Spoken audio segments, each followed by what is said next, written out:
Família Mevan, que alegria ter você aqui com a gente mais uma vez. Está começando o nosso terceiro episódio do Papo de Mesa, um podcast que tem a proposta de trazer você para uma mesa de conversa e que essa conversa sirva para a edificação da sua fé, que sirva para alimentar a sua esperança. E eu tenho certeza que esse objetivo ele vai ser seguido à risca e vai ser cumprido nesse programa. Bom, antes de mais nada, eu preciso pedir para você se inscrever no canal do Mevan Itupeva e que também você ative o sininho das notificações para você ficar por dentro dos próximos programas que estão vindo por aí. Tem muita coisa boa que a gente está preparando, então para isso você precisa estar conectado aí com a gente, tá bom? Antes também de começar, pega esse link, tá? Pega esse link, envia aí para o máximo de pessoas que você conseguir e também diga aqui de onde você está falando, de onde você está ouvindo, o programa, diga aqui a sua cidade ou o seu bairro, mostra para a gente aí de onde você está ouvindo. Bom, vamos então agora para o que interessa, né? O nosso convidado é importado, tá? Nós não estamos falando de um produto nacional, nós estamos falando de um produto importado. Ele veio de muito longe, é uma pessoa com carisma incrível e atendendo a inúmeros pedidos, nós trouxemos hoje aqui no Papo de Mesa, Renan. Paz do Senhor, galera, tudo bem? É uma honra para mim estar aqui com vocês. Muitos pedidos, não sei de quem, mas começando aqui então o Papo de Mesa, espero que o que a gente converse de fato edifique sua vida, edifique sua fé, sua esperança. E é isso aí. Bora lá, Josué. Vamos começar. Que bom. Rê, primeiro te agradecer, tá? Por você ter topado estar aqui com a gente. Que isso. Por você ter cedido aí o seu espaço. Também aproveitando aqui para deixar um beijão para a Iá, para o Emanuel, Sim. né? E também você dê esse espaço para você fazer sua semana. Aqui a gente tem uma cultura na nossa casa de elogiar nossas mulheres Com quando certeza. nós estamos com a palavra, né? Então, verdade. esse programa aqui não vai ter outro objetivo, outra cultura, senão essa. Então, esse é o momento de você mandar um beijão para a Iá. Vou fazer meu nome, Yasmin, meu amor. Aqui eles dizem que é a mulher mais linda desse mundo, né? Mas eles não conhecem você como eu conheço, né? Então, elas têm as qualidades delas, as mulheres dos meus pastores queridos, mas igual a você, como diz Provérbios, não existe nenhuma. Muito obrigado por me suportar todo esse tempo. Emanuel, nosso filho, nós amamos você, viu? Parabéns, está fazendo 6 meses hoje. Uau! E que Deus sempre abençoe você. Obrigado, meu amor, por edificar tão bem nosso lar. Te amo. Beijo. Puxa, nós já começamos assim. Hoje nós já começamos com o nível lá em cima.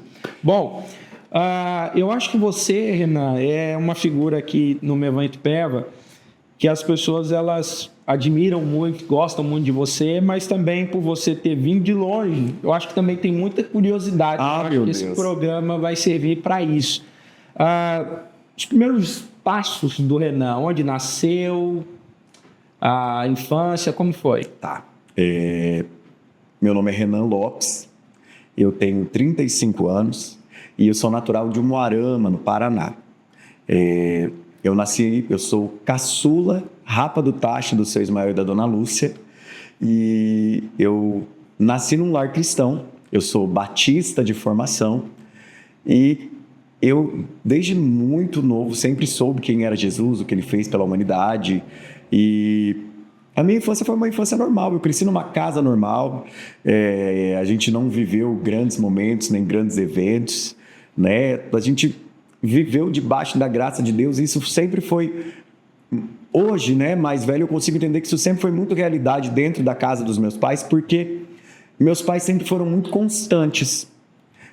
Não eram pessoas de oscilar muito, né? Eu não vi meus pais passarem por crises, não fui testemunha de grandes acontecimentos da minha família. Então, eu sempre fui muito guardado, muito protegido, sempre fui muito amado, sempre tive tudo que eu precisei. E hoje eu sei que era Deus cuidando de mim todo esse tempo. Embora, né, com o passar dos anos, eu fui acabando escolhendo coisas não tão sadias, não tão saudáveis. Eu me afastei do Senhor aos 14 anos. E começou aí uma carreira triste, um capítulo triste da minha vida, que foi quando eu acabei, por descuido, por deslize, por burrice, me envolvendo com álcool, drogas, né? Mergulhei nesse caminho da dependência química E foi um tempo muito difícil para os meus pais, foi um tempo muito difícil para mim, muito difícil para minha família. Com 18 anos eu entrei na faculdade, o primeiro vestibular que eu fiz, não consegui levar adiante a faculdade por causa do vício. Até que com 19 anos, né, o Senhor resolveu me encontrar de novo. E esse foi o jeito pelo qual, Josué, eu fui parar em Itajaí. Em 2009, na verdade, o Mevan, né, em Itajaí, ele possui uma comunidade terapêutica semelhante ao instituto que nós temos aqui. E em 2009 me foi dada a oportunidade de fazer parte disso. Né? E pensei, eu com 19 anos, cheio de vida pela frente, e a última coisa que eu queria na minha vida era deixar essa droga. Eu queria festar, queria viver. E eu venho para a casa de recuperação nesse cenário. Eu nunca tinha me internado antes. Tive umas tentativas, fui conhecer alguns lugares, mas eu não gostava muito de sítio e também não gostava muito de gente. Então, a vida na comunidade, para mim, não era algo que me atraía. E ainda mais sem beber, sem fumar, sem tudo que nos oferece no mundo. Então, meu Deus do céu, era o último lugar que eu queria estar na vida. E é muito engraçado, porque no meu primeiro final de semana na casa de recuperação, antes de a gente chegar no monte de oração, tem uma subida e na parada dessa subida tinha um pé de jambolão.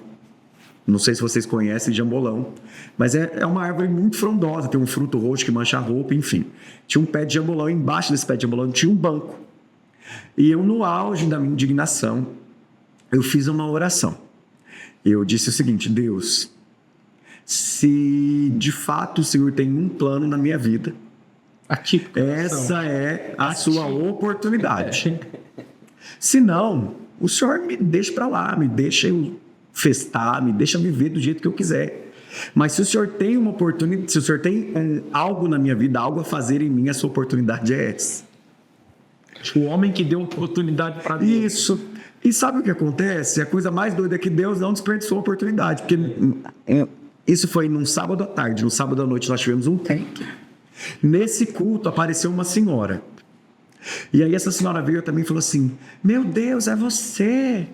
Que sou eu que mulher está maluca? Eu disse: não, eu tenho visto o seu rosto nos meus sonhos há mais de 3 meses. Meu Deus do céu. E eu tenho orado pela sua vida. E eu quero dizer para você que essa oportunidade que você deu para Deus, Ele não vai desperdiçar, porque Ele de fato tem algo na sua vida. Você está brincando? Eu estou brincando. Sim, isso aconteceu. Depois disso, essa mulher sumiu. Eu nunca mais vi essa mulher. E desse dia em diante, foi o dia que eu resolvi me sujeitar ao processo. Né? Primeiro ao processo de deixar as drogas, depois ao processo de permitir que Deus realizasse algo em mim. Porque a gente conhece pessoas que nascem na igreja, elas têm a impressão de que elas são íntimas de Deus pelo fato de que elas conhecem Deus desde sempre. Só que isso não é verdade. Não é nada. Isso não é verdade. O pastor Luiz Hermínio, ele tem uma fala muito... Parece besteira, mas ela é muito forte. Ele sempre diz que Deus não tem netos. Então, o fato de eu ter sido criado na igreja, de que eu cresci com a Bíblia nas mãos, de que eu sei quem é Sansão, quem é Davi, desde o dia que eu nasci, isso não muda o fato de que eu ainda precisava muito de Deus. E o fato de que Deus me amou tanto a ponto de aceitar, meu coração orgulhoso, olha que pessoa idiota, né? Oferecer a Deus uma oportunidade, né? Mas Deus aceitou aquela oração, porque eu fiz com muita sinceridade. Deus aceitou aquela oração. E a partir daquele dia eu comecei um processo na minha vida que todos os frutos que eu colhi, eles tiveram início naquela oração. Então, só que o processo é longo, né? Então, se talvez dentro do meu testemunho eu pudesse deixar uma mensagem falando sobre isso, é que a semente, ela frutifica, mas a semente, ela leva tempo para que isso aconteça. Né? As coisas na nossa vida, elas não são do dia para a noite, elas exigem muita atenção, elas exigem cuidado, elas exigem perseverança, né? E E eu vejo, eu reconheço hoje tudo que Deus fez em mim na casa de recuperação, no SOS, durante o tempo que eu fiquei lá como um interno. Isso são lições de vida que eu levo até hoje. Meu Deus. E tiveram outras tentativas antes dessa de internação ou não? Então, eu conheci muitos lugares, né? Mas... Que é difícil achar um que se recuperou na primeira tentativa. Não, então, foi minha primeira internação. Eu nunca fiz outro tratamento na minha vida, mas eu fui para o lugar certo, né? Porque a ciência, a psicologia, a medicina, o serviço social, o governo, a Organização Mundial de Saúde, o órgão que você pesquisar, eles não acreditam que a dependência química seja algo que possua cura. É uma doença reconhecida, mas eles acreditam que ela não tem cura, ela é progressiva e incurável. Ou seja, quanto mais droga você usa, pior você fica até morrer. Eu não sabia disso. Sim, eles não acreditam que um dependente químico possa ser curado. E no SOS, lá na casa do Ministério Mevan, em Itajaí, eles também não acreditavam nisso. Mas eles acreditavam na libertação. E a libertação em Cristo, ela é real. Existem, de fato, doenças que são incuráveis, mas para quem é liberto em Jesus, né? E aí a gente entra no encontro de Jesus com o paraplégico, lá em Marcos 2, né? Que ele pergunta, você quer que eu te faça o quê? Né? E é andar que você quer? Então toma tua cama e anda. E as pessoas ficam perguntando, né? A gente às vezes se pergunta, tá, Jesus, ele era coxo, como assim? Né? Na verdade, o texto diz que Jesus diz, perdoados estão os seus pecados, né? Porque a gente acha que a restauração de um dependente químico é a gente devolver ele para a sociedade completamente restaurado. Mas Jesus faz uma pergunta depois que ele é inquirido ali pelos fariseus. O que é mais fácil? Eu perdoar os pecados desse cara ou eu mandar ele pegar a cama dele e levantar? Então, quer saber? Levanta aí. É mais ou menos assim que Jesus fala com eles. Porque para Deus é muito mais importante que nós estejamos com o Senhor, que nós estejamos com Cristo. Então, para Deus, na escala de importância, para Ele é muito mais importante que eu tenha os meus pecados perdoados do que eu volte a andar. Verdade. Então, eu precisei entender ao longo do meu processo, né, vivendo a vida com Cristo, que para Deus é muito mais importante a minha vida. Né? Se eu estou sem dinheiro, se eu estou doente, se eu estou no meu leito de morte, se eu estou passando por uma provação terrível, Deus tem poder para me livrar dela? Sim, mas se Deus tiver no meu coração, é isso que para Deus importa. Então, para Deus ter os nossos pecados perdoados, sermos libertos da culpa e da sujeira de ter usado droga, para Deus é muito mais importante até do que a própria recuperação. Exato. Porque às vezes a recuperação é fingida. Sim. Né? É possível que você restaure um homem dos pés à cabeça. Né? Você coloque óculos, você devolva os dentes dele numa dentadura, arruma um bom emprego, dê a ele uma faculdade, dê a ele um bom carro, uma boa esposa, uma boa família, e o fim dele seja um inferno. O pai Perot Stott, ele tem, eu não me recordo agora quem exatamente, mas ele tem uma frase muito interessante, que a maior manifestação do milagre de Deus não é a cura física, embora isso seja mais performance, né? Sim. Mas é um pecador se arrepender dos seus pecados. Porque a cura de um membro físico, uma cura visual, né? Essa pessoa corre risco de ir para o inferno ainda. Sim. Agora, quando um pecador se arrepende, a gente está falando de uma mudança de um destino eterno. Exatamente. Aí ele fala essa frase, eu acho muito interessante. Eu quero fazer a pergunta, eu quero saber como você chegou no SOS, porque isso vai levar a como você conheceu o Mevan, e eu sei que aí nós vamos desandar. Mas eu queria saber o quanto dessa experiência de internação, essa experiência de viver um trabalho sério como é o SOS, eu quero saber como isso te ajudou hoje, porque você tocou em um ponto muito interessante. Possa ser que alguém que está chegando ali é alguém que Deus está acreditando. Existem pessoas que chegam lá que os parentes não acreditaram. Agora, você receber alguém que Deus está acreditando, que Deus está investindo naquela pessoa, você precisa ter muito cuidado. Sim. Né? Porque assim, a gente tem, no seu caso, você se recuperou e hoje você está no ministério, e não que isso seja menos ou mais importante do que, de repente, a gente devolver para a sociedade um cara que vai trabalhar com hidráulica, com elétrica. Não, mas a gente está falando sobre a proporção do alcance que Deus vai ter. Sim. Né? De alguém que vai estar ali hoje como você, servindo o ministério. O quanto isso, quanto essa experiência te ajuda hoje na função que você faz hoje, eu acho que seria interessante me falar. Então, Josué, como que funciona para mim? Como é a minha cabeça? Né? A gente em Itajaí, e isso eu carreguei comigo porque eu ouvi por muitos anos, sempre viveu pautado em Eclesiastes 11. Lança teu pão sobre as águas. E depois de não sei quantos dias, eu esqueci o texto. Muito. É de alguns, ele dá um número, não sei se é 3 ou 7, mas depois de alguns dias, Isso. como se a gente fosse encontrar esse pão de novo, porque a gente não sabe o mal que há de vir sobre a terra.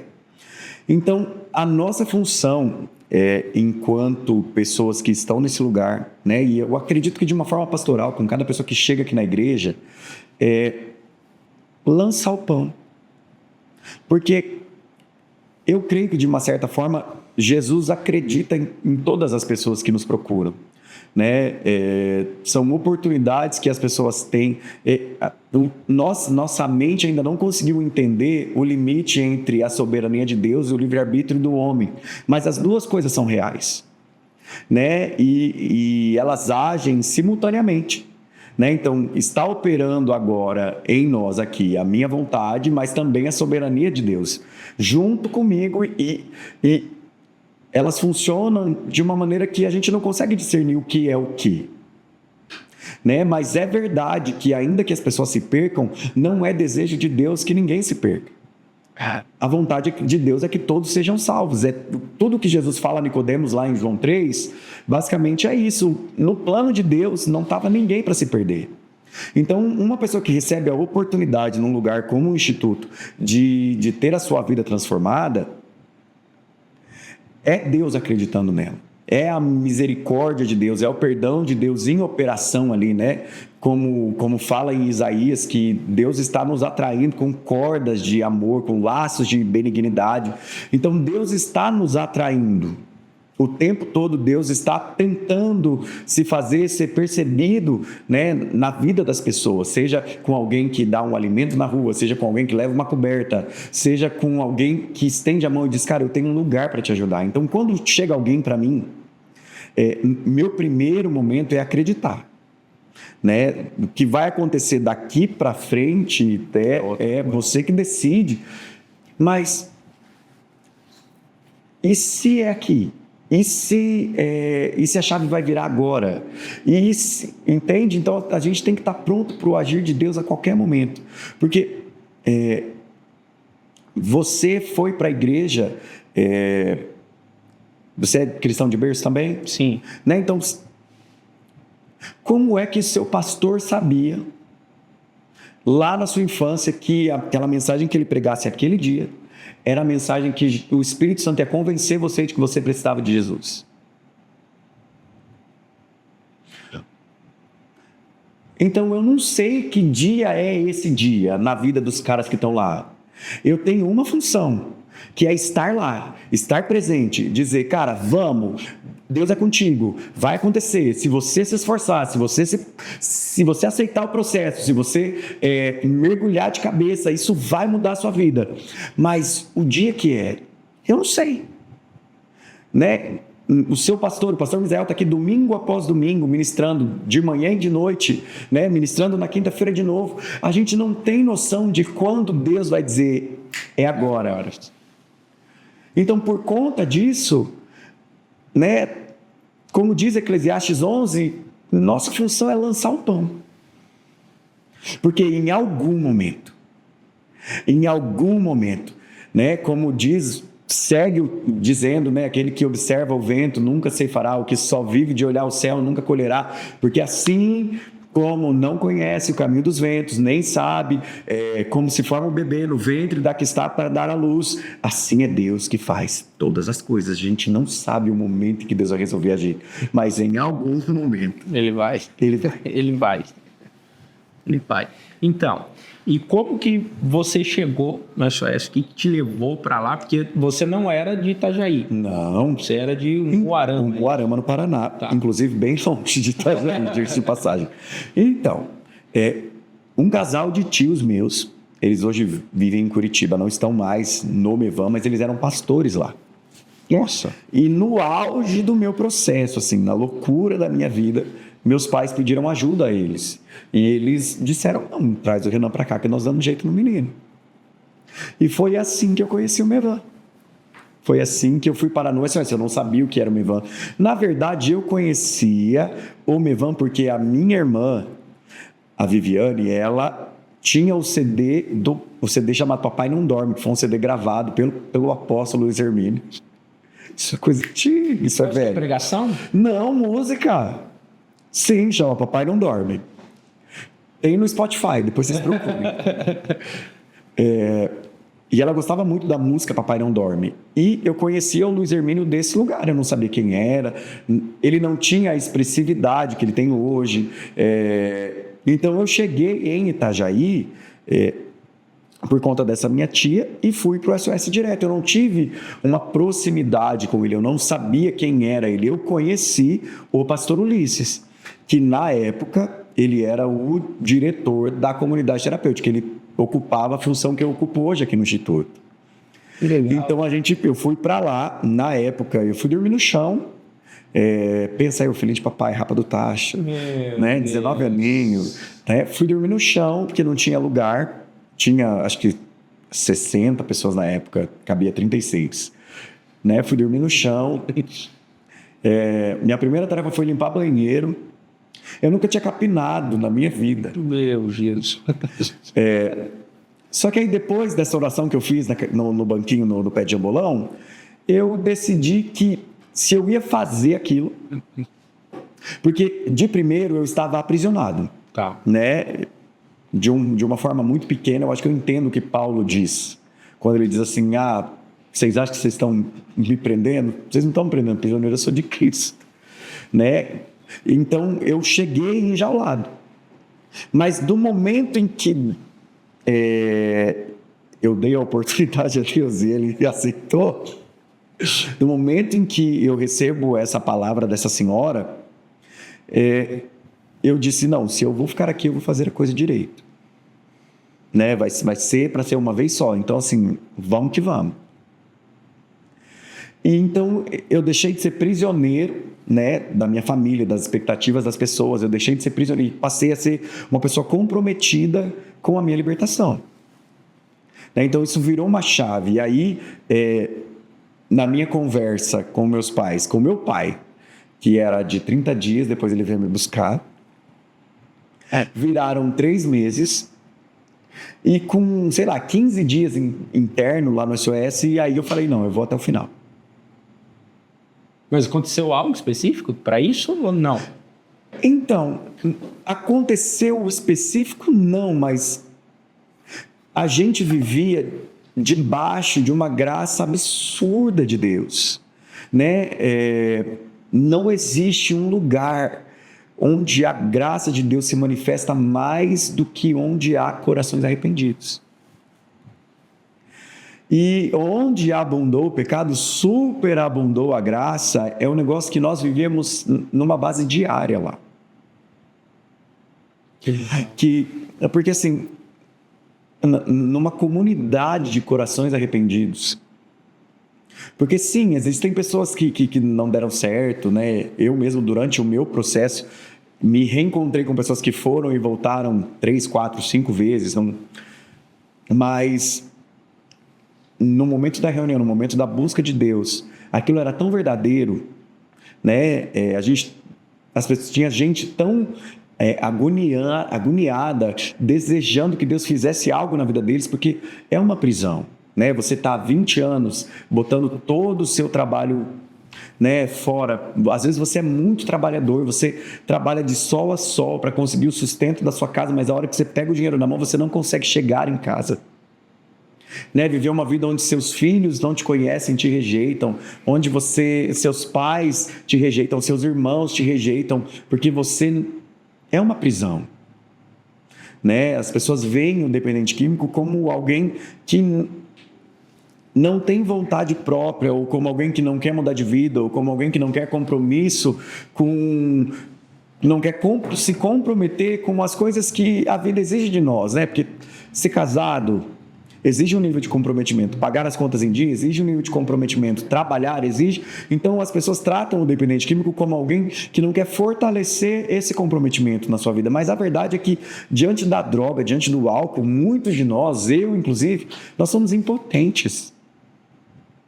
Nós não conseguimos resistir. Meu Deus. E encontrar com Cristo, né? É como conhecer, é como, sabe quando o Superman chega para pegar a moça que está caindo do prédio? Ela está quase batendo a cara dela no chão, mas ele vem e impera. Cristo é o Superman. Quando você está para bater a sua cara no chão de uma queda livre, que, cara, vai ser teu fim, você não vai resistir. Cristo te resgata. E é esse encontro que o encontro do Cristo que resgata, esse é o encontro que muda a vida de qualquer pessoa. Meu Deus. E aí você chega então pelos seus tios. Sim. Né? E como foi a transição? Porque eu acho que tão delicado, complicado, quanto o momento da internação e a permanência lá é a saída. Menino, então. Como foi? Deixa eu contar para você. O rapaz que era monitor, ele arrumou um emprego e era um emprego muito bom e ele tocava o teclado e ele saiu. E aí fizeram uma inquisição lá se alguém tocava teclado. Isso eu devia ter. Isso eu sempre toquei, eu toco desde os 5 anos. Rapaz.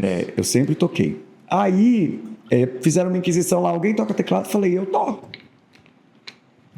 Então eu comecei a me aproximar das pessoas, né? Comecei a me aproximar dos pastores, comecei a me aproximar das pessoas porque eu sempre tocava, né? Eu comecei a tocar sempre lá e não tinha mais ninguém que tocasse. E algumas vezes o pastor Luiz foi lá ministrar o culto, fui eu que toquei, né? O Gustavo Lara esteve lá, o José Rodrigues esteve lá, o Luciano Subirá, o Bertelli, Heloísa Rosa, todo mundo esteve lá. E até o Carlos Moisés, da Vossa Verdade, esteve lá. É verdade. Aí, quando eu completei meu tratamento, eu fui ao culto do Mevan, porque eu terminei, e aí no dia de visita, era feito um culto com as famílias, e eles oravam por quem estava completando o tratamento. Então, meus pais oraram comigo, e aquela noite eu já vim embora do sítio e fui ao culto do Mevan. No culto do Mevan, a hora que eu estou indo embora, o pastor Luiz Hermínio vem atrás de mim. Aí ele me cutuca e fala bem assim para mim: não acho que é para você voltar para sua casa. Você estava indo embora do culto? Para Umuarama. Não acho, eu já vi você tocar e Deus tem algo com você. Só que eu queria voltar a estudar, eu queria seguir com a vida. Assim, a formação batista é muito difícil você encontrar um pastor que ele seja apenas pastor. Ele é pastor e advogado, pastor e psicólogo, pastor e pedagogo. Ele tem uma vida secular, sim, né, além da vida pastoral. Então, eu não estava acostumado com aquilo. Como assim? Né? Toda a polêmica de ser sustentado pela igreja, enfim. E eu voltei para Umuarama, eu volto para Umuarama. Só que eu fiquei 90 dias em Umuarama. Você voltou? Voltei, fiquei 90 dias em Umuarama. E foram, assim, os piores 90 dias que poderiam ter sido. Porque, não por causa dos meus pais em si, mas porque eu não estava no lugar que era para eu estar. Sim. Sim. Então, tudo ficou muito difícil, eu não conseguia entender nada. Aí você pensa, eu tinha 20 anos na época, acabado de deixar a droga por completo, então eu não tinha... era eu com as minhas emoções, com os meus pensamentos, coisa que eu nunca tinha ficado. Isso nunca tinha acontecido, eu não sabia entender como eu mesmo funcionava. Né? Porque quando esse tipo de pensamento, esse tipo de sentimento batia no meu coração, eu procurava droga, procurava bebida. Então, como eu iria me resolver? Né? E fora que fica, né? Você deixa feridas nas pessoas que convivem com você quando você tem uma vida de droga. Então, eu passei 9 meses no meu tratamento, eu estava achando que estava tudo resolvido, mas não estava. Né? Eu ainda tinha deixado lacunas com os meus pais, talvez, eu não me lembro agora, porque já faz muitos anos, mas talvez dívidas. Né? Então, são prejuízos que a gente não calcula, mas que quem precisa pagar a conta sabe muito bem quais são. Né? Então, eu acredito que o fato de Deus não querer que eu estivesse em casa tornou tudo mais difícil ainda. Sim. Né? Então, eu não consegui emprego, eu fui em muitas entrevistas. Então, foi um tempo bem tenebroso, assim, para mim, esses 90 dias. E aí, eu tive uma conversa com meu pai e com a minha mãe e falei, não, eu preciso. Eu preciso. E aí, tu ligou pro Luiz Hermínio? Liguei pro Ulisses. Aham. Liguei E o pro que tu Ulisses. falou pra ele? Falei, cara, vou ter que voltar? Você caiu? Não. Deus me chamou, eu vou ter que voltar. E tu falou pra ele sobre a palavra do Luiz? Ele já sabia. Ah, já sabia. E aí eu voltei. Foi tipo, vai. E aí eu morei no sítio, acho que por uns 3 meses. O sítio que você fala é onde? Lá no SOS. Isso, Tá. morei no SOS por uns 3 meses. E aí, um dos monitores que moravam com o Ulisses na época, porque todos os monitores, os obreiros, que a gente chamava lá solteiros, moravam com ele, na casa dele. E aí, ele casou um dos meninos, um dos monitores, e aí vagou uma cama, foi a minha, eu fui morar com ele. Na casa do... Na casa do Ulisses. Cara, e como foi isso? Acho que pra eles ruim, pra mim maravilhoso, né? Justo. E quanto tempo você ficou lá? Acho que quase 5 anos. 4 anos e meio para 5 anos. E aí você morava na casa dele e trabalhava como Trabalhava como monitor. E como foi essa transição de sair para lá pro ministério? Porque aí você começou a servir a igreja ou não? Então, não, o que acontece? Aí, lembra que eu te falei que a gente era muito visitado por Deus? Sim. A gente tinha uma banda no SOS, que era o Fernando Killing, pastor Fernando, que tocava violão, eu no teclado e o Juninho, que tocava bateria. A gente não tinha baixo, não tinha guitarra, não tinha nada, era nós 3. E a gente viveu umas coisas muito loucas no sítio, mas assim, uns negócios doidos assim, de presença de Deus. E aí a nossa fama correu lá na sede, no Mevan. Então a gente começou a esporadicamente ministrar no Mevan sede. O louvor. E foi porque assim, o SOS, ele não é na cidade de Itajaí. Ele era uma cidade chamada Luiz Alves, que também não é próxima. A gente está falando aí de 35 quilômetros. Eita, longe. Né? Então, a gente não tinha uma proximidade com a igreja local. A gente ia esporadicamente, até que a gente começou a fazer isso. Teve uma época que a gente foi morar em Itajaí, aí a gente saía de Itajaí e ia. né? Mas aí precisou-se fazer um escritório do SOS dentro da igreja do Mivan. E nessa fase eu fiz a transição de sair do sítio, eu deixei de ser monitor do sítio e passei a trabalhar no escritório. Deus não revelasse. Será? Será? Não, meu filho, gente é muito melhor que papel, com certeza. Né? Que legal. E como que chegou Yasmin, então, né? Como que chegou nisso? Ela já era do Mivan? Nossa, a Yasmin, ela tem 10 anos de Mivan. E é muito engraçado. Por quê? Porque a Yasmin, ela sempre foi do Ministério de Dança. Tá. Então, eu conheço a Yasmin de ver a Yasmin dançar e eu tocar teclado. Mas nunca tinha acontecido nada, nenhuma aproximação, nenhum interesse, nada. Então, eu fui convidado pelo pastor de jovens na época, o pastor Eliel, a integrar o Ministério de Louvor dos Jovens.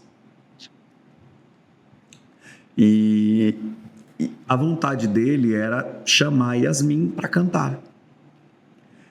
E aí eu conheci a Yasmin da banda dos jovens. A gente se aproximou, né? A princípio numa amizade na banda dos jovens. Líder de jovens, toma cuidado com essas aproximações no grupo, tá? Pode ter um homem que você não dá nada, porque o cara vai tocar, ela dança, vai cantar, e você acha que não vai ter nada, então toma cuidado que vai ter a prova. Tem. Não, toma cuidado se o cara não prestar, porque eu casei. Isso. E aí, se você perceber que o cara é bom, você faz a aproximação. Não, casei, meu Deus do céu. Legal. E aí, eu conheci a Yasmin daí, e aí, da banda de jovens, surgiu, né, esse interesse. Acho que mais meu do que dela. Tá. Mas ela acabou caindo na lava. E que legal. Cara. E a gente começou... Porque só que o que acontece? A Yasmin chegou na minha vida numa época muito doida pra mim. Por quê? Porque eu pautei a minha vida no SOS. Sim. Né? Eu fui fazer... A minha primeira faculdade era jornalismo.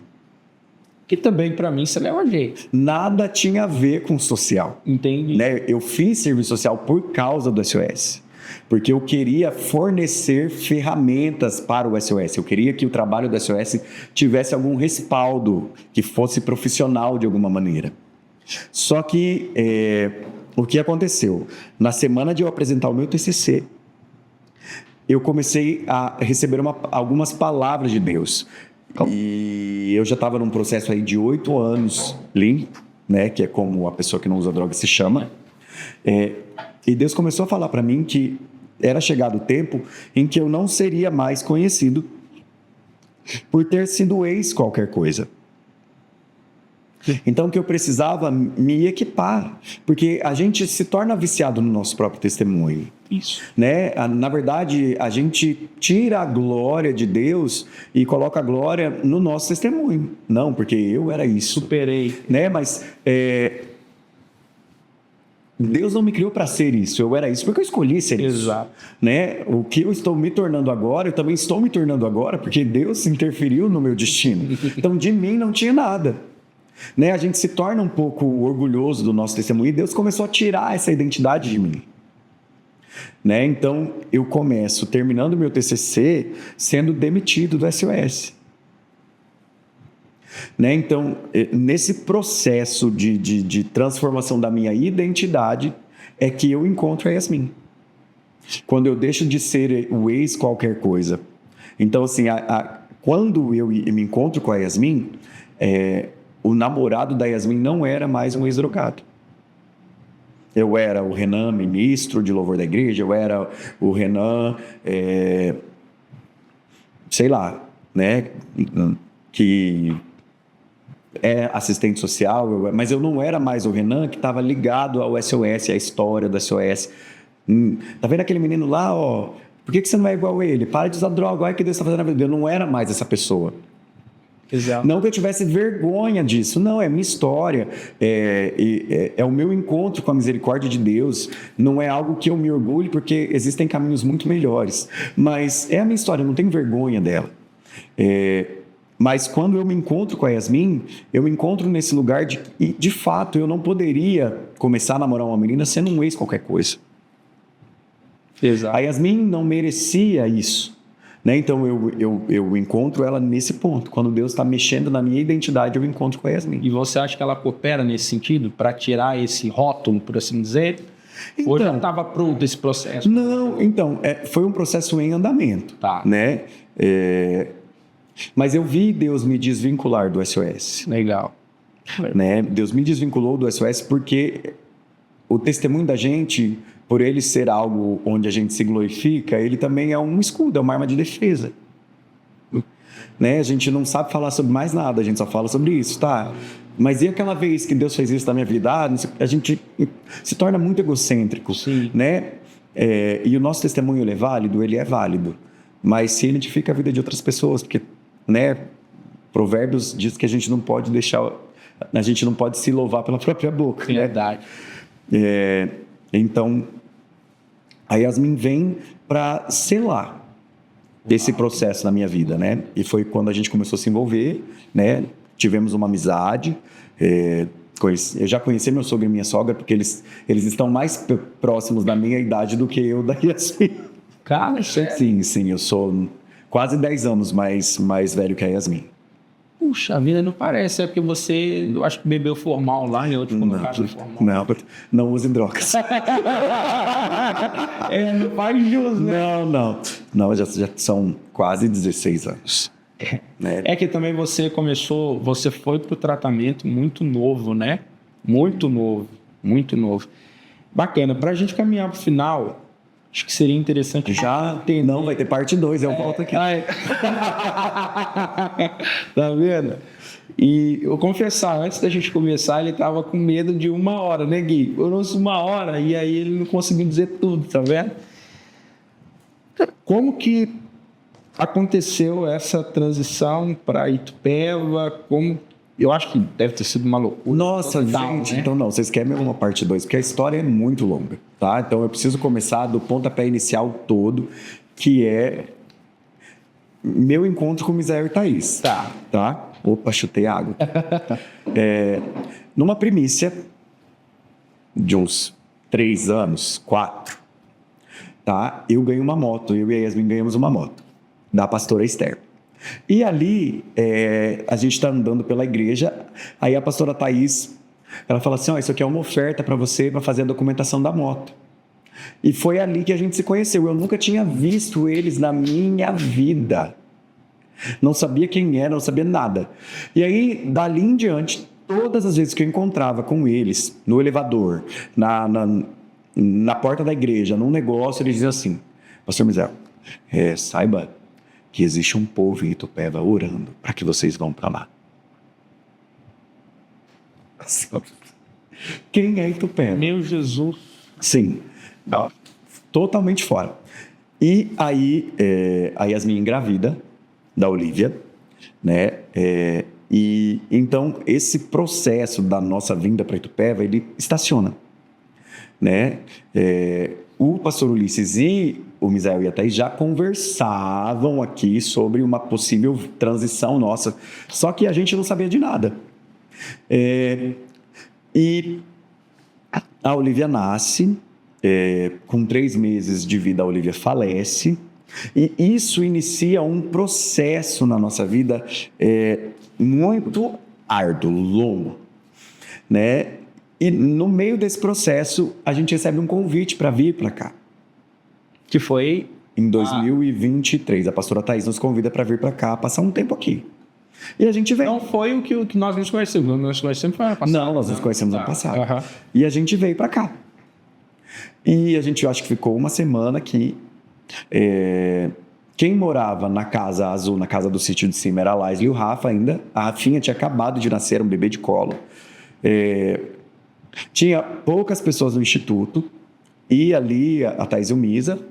E a gente ficou ali com ele, saiu, passeou, a gente veio na igreja. O pastor Ulisses estava aqui, sabe-se Deus por quê, sabe-se Deus por onde, estava aqui. E naquele dia, naquela minha visita, nos fizeram a proposta de vir para cá, para cuidar do instituto mesmo, para o que eu faço hoje. E A Yasmin voltou já com uma cidade no coração, porque a gente precisava de um recomeço, né? Porque nós perdemos uma filha, a gente enterrou, era bebê, era sonho. Meu Deus do céu, eu não tenho palavras para descrever o que a Olivia representava para nós, né? E a gente estava perdido, a gente colocou à prova nossa vida em Itajaí, colocou à prova nossa vida no ministério, tudo a gente colocou à prova, né? E a gente recebeu um não, né? Que ainda não era o momento, né? E a gente deixou isso fermentar, vamos dizer assim, por mais um ano. E maturidade, porque geralmente em uma situação dessa, outras pessoas correriam de lá para cá, né? Como uma saída para tudo isso. Sim. A gente foi aconselhado também. Tá. Né? O pastor Luiz foi muito presente nesse momento e ele disse, não, o que vocês estão fugindo aqui, vocês vão encontrar lá, porque isso está em vocês, isso está dentro de vocês. Então a gente esperou por um ano, né? Eu, a Thaís e o Misa e a Yasmin, a gente nunca mais conversou sobre isso. Acho que talvez a gente nunca mais tenha conversado. Isso que eu ia perguntar, se tinha um tipo de contato. Não. A gente se encontra, porque eles sempre estavam em Itajaí, né? Então, no fim de 2023, a Yasmin engravida do Emanuel. E quando vai dando ali o prazo de viajar, porque a mulher fica muito barriguda e começa a ficar difícil, eu mando uma mensagem para a Thaís. Eu digo, Thaís, tá no prazo da Yasmin viajar, você não quer levar nós para isso? Assim, não. Tu disse isso? Eu sei.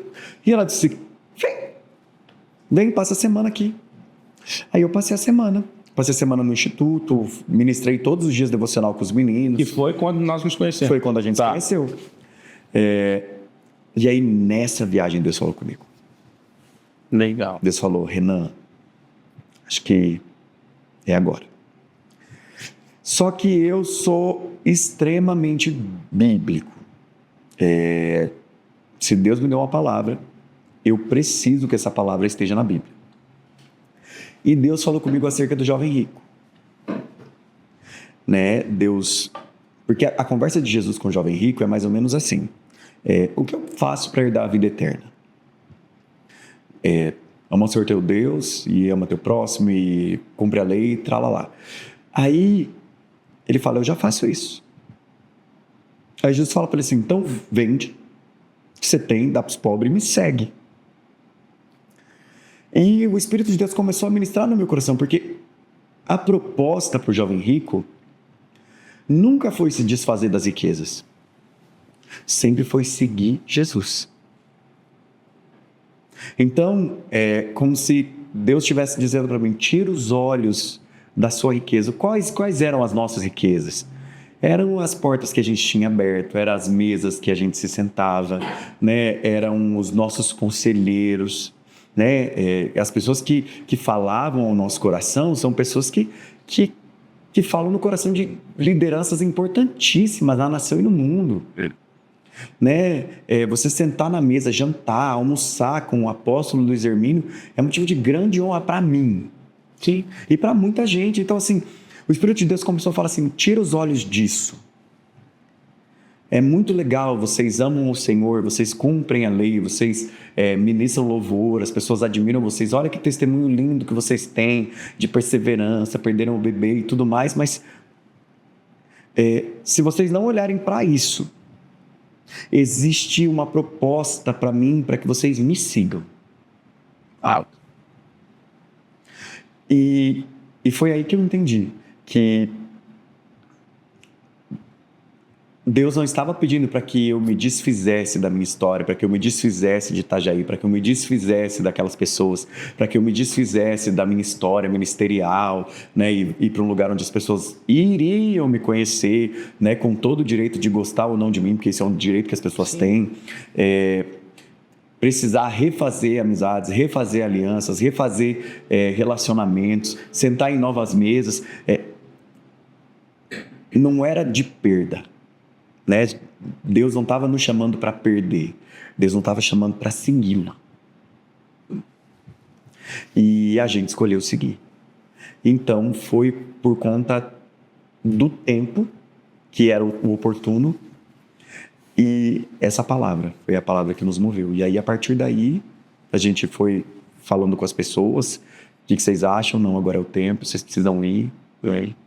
Tem uma cidade esperando vocês, e há 7 meses, mais ou menos, nós estamos aqui. Nossa, bastante tempo já, né? Não parece isso. É que a gente passou o tempo parindo a criança, depois a gente cuidou da criança. Verdade. Foi um papo muito bom. Foi um papo muito bom. Eu falo demais. Não, mas foi maravilhoso. Não. Foi sim.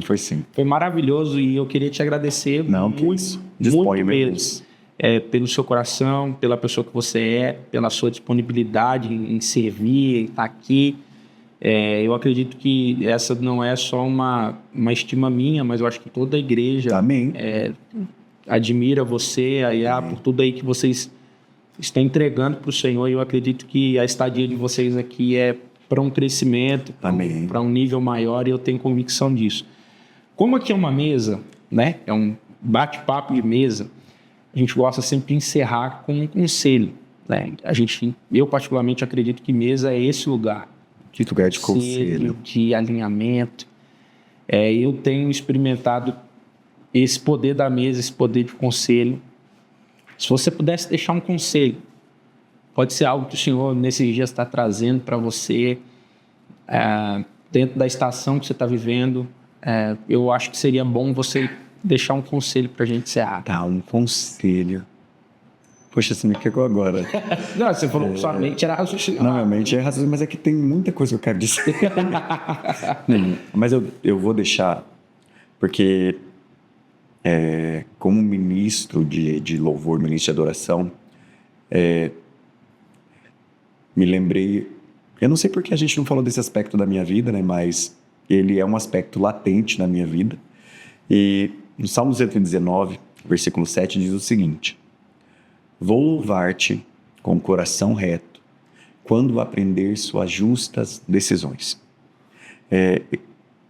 E o meu conselho para você é: aprenda nesse tempo que Deus é justo, que Deus não falha, que Deus ele não erra, que o que Deus escreveu, né, como diz o Salmo 139, todos os dias sem que nenhum deles existisse. Existe uma história que Deus escreveu a nosso respeito. Então, acredita nisso. Acredita na bondade, no favor de Deus. Deus é justo. E, a partir disso, louve o Senhor reconhecendo que o que Ele escolheu para nós é o melhor. Esse é meu conselho. Meu Deus. Gente, programa incrível que nós tivemos aqui. Mais uma vez, agradecer o Rê por estar aqui. Agradecer também o Gui, que é o nosso diretor-geral Master Prêmio Ultra HD, que nos ajudou também para que esse programa fosse para o ar. Obrigado, Gui. Fiquem ligados, não deixem de se inscrever, de ativar o sininho da notificação aí, para os próximos programas que vão vir, a tendência é melhorar, né? Amém. Melhorar, Amém. né? Cenário, né, Gui? Imagem, tudo que puder a gente vai melhorar. Esse foi o programa então de hoje, nosso terceiro programa, nosso terceiro episódio. Então fica com Deus, muito obrigado pela sua companhia aqui, viu? Tchau, tchau. Gente, um abraço e Deus abençoe vocês.